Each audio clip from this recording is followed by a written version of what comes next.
আল্লাহ তাআলাকে হত্যা করার জন্য নমরুদ কেন আসমানে গিয়েছিল, নমরুদের শেষ পরিণতি কি, জানতে হলে ভিডিওটি শেষ পর্যন্ত দেখতে থাকুন। একদা আল্লাহ রাব্বুল আলামিন হযরত ইব্রাহিম আলাইহিসসালাতু ওয়াসসালামকে নির্দেশ দিয়েছিলেন, হে ইব্রাহিম, তুমি যাও, গিয়ে নমরুদকে দ্বীনের পথে আহ্বান করো।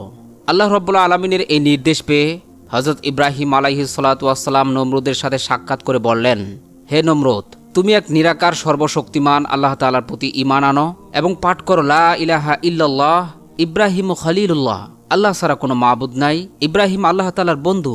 নমরুদ জবাব দিল, হে ইব্রাহিম, তোমার আল্লাহর নিকট আমার কোনো প্রয়োজন নেই, আমি নিজেই তো একজন রব, আমি অল্প দিনের মধ্যেই তোমার রবের প্রাণ সংহার করে তার রাজ্যও কেড়ে নিব।